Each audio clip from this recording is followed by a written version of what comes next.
Okay, now we're back. We're going to take a look at how we can upload the content for these questionnaires. Okay, so when I left off where I needed to actually upload a video. And so we're going to talk about how to do all these steps and how we can go ahead and assess some answers to these questions. Okay, so the first thing we can do is after we've entered our question in, we can go in and push the answer key button, and we can denote which one is our answer. Once we do that, we hit this button done, and now it knows which one the correct answer is. For example, I wrote, what is the neat thing about the user cog? I wrote down each of these answer choices, and when I click into the menu, it gives me the answer key, and really and truly, all of these seem pretty awesome to me. So this is one of those that you would want to wait until the end of the data collection process to actually take a grade, because really and truly, this is you know, not really a question that it has a truly one answer. So maybe all of these is a good answer, but maybe someone thinks only I can make a quiz as the right answer. So it's kind of subjective, and we don't need to get points based off of that. Next, what we want to do is make sure that our questions are required. If they're not required, definitely students will skip those questions, and we just want to make sure that it is required and they get the point system. Also, the snowman next to required is going to allow us to either add the description, go to a selection based on an answer, or shuffle the option bar. So this is so cool, the go to section based on an answer. So for example, if they answered no on this one, which would have been my incorrect answer, there are several options to choose from our end user data. So the end user data is simply the menu choice. And say they hit no, I could say go to a section based on this. And we're going to talk more about sections in a minute when we talk about the add a section section. And we might have some hidden sections that users only take based on if they answer something maybe incorrectly, or if you're looking to differentiate and you want to up the ante with some of these very gifted students, maybe you want them to go down that rabbit hole that's got a lot of different questions, and you can do this by for every time you get an answer correct, you keep on adding them to these sections. And so depending on how you want to build in the madness, that's what you use this for. It is absolutely the most cool feature because you can create what I like to do, and that's a choose your own adventure. And this is the thing that you can make that choose your own adventure all about. And so if you really want to have fun with your students, that's what you do. We're not going to do that in this case for here, but we will do some sectioning in just a moment. For now, we are going to talk about the video uploading. So a moment ago, I uploaded the video, and I use a recording platform called Loom.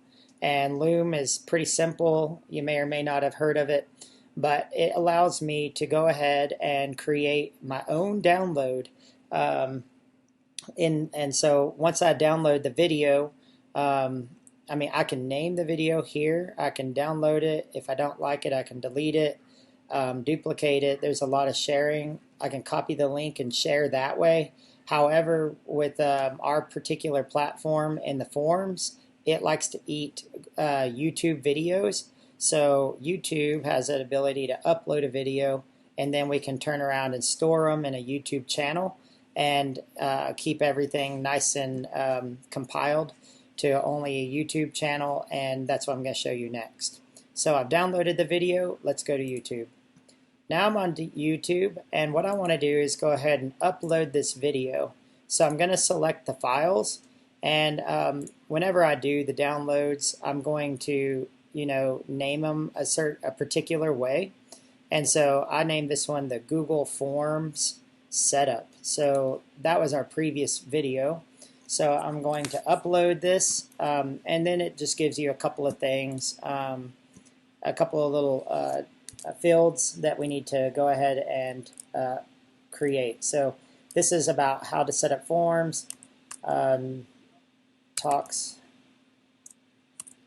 about the forms and the menu options as well as settings. Okay, so it talks about all that. Next, we need to get a thumbnail for our video. Maybe we'll just make this our thumbnail right here and make a little so it looks obvious. And now we have our thumbnail. We'll just add that to our form, or actually to our thumbnail, and there we go. And so next we want to go ahead and we can select a playlist, which I already have in here called it's called PD Classroom. I didn't make it for kids, and then that's basically it. You hit next, it's going to talk about video elements. You don't have to really do anything on here. Hit next. I'm setting this to public, but the only way the public can see it is if they go to the form. Basically, they're going to be bored out of their minds because they probably either don't know how to do this and don't want to, or they can do it. So I'm going to publish it. Notice it's at 95% published. We're not going to dwell on that for now. We'll just let it digest while we are going to come back over to our form. So in a moment, we're going to actually add the video, and we're going to put the video right above this first question. But for now, what I want to do is add a second section. And in this section, it's going to talk about how to upload a video and how to assign answers, which is about the video that I'm talking about now, okay? And so I want the section to essentially be a new section, and we want this question actually relates to the section up here. So in a moment, I'm going to add a question by using this plus button. So I push the question in, and we can say, what is the video software that I used to make this video? And so then, of course, my user is going to choose from Screencastify, or we'll put Loom, or we can put digital camera, which is obviously the wrong answer. And so we're going to go through the, we'll go ahead and put the right answer in there. And so like using the movement tool, I'm going to go ahead and move that question up here, just like you saw. And now this question relates to section 2 of 2. Now right here it has after section 1 continue to next section, or we can actually label it go to section 2, which is this name. It's important to go ahead and name the sections because as you saw a moment ago, you could actually use the go to a selection based on an answer option, and that option is only available if you use the radio buttons, which are these, or based off of this right here. And I believe multiple choice grid will allow you to do that as well. So that would be something to possibly, look to in the future. Let's see if our video, it has processed. We're going to go to the video now, and I'll show you how that we can link it. What we're doing is we're going to get the shareable link, and we're going to come back into our form. And notice it has a little play button, how to add a video. It only gives me YouTube as an option. I can do a URL if it's not on YouTube, but YouTube is a nice, it's a little bit better because it is all part of Google's infrastructure. So next, click it, hit select, and now your video has appeared. Sometimes it doesn't appear right where you want it. You can just make that adjustment.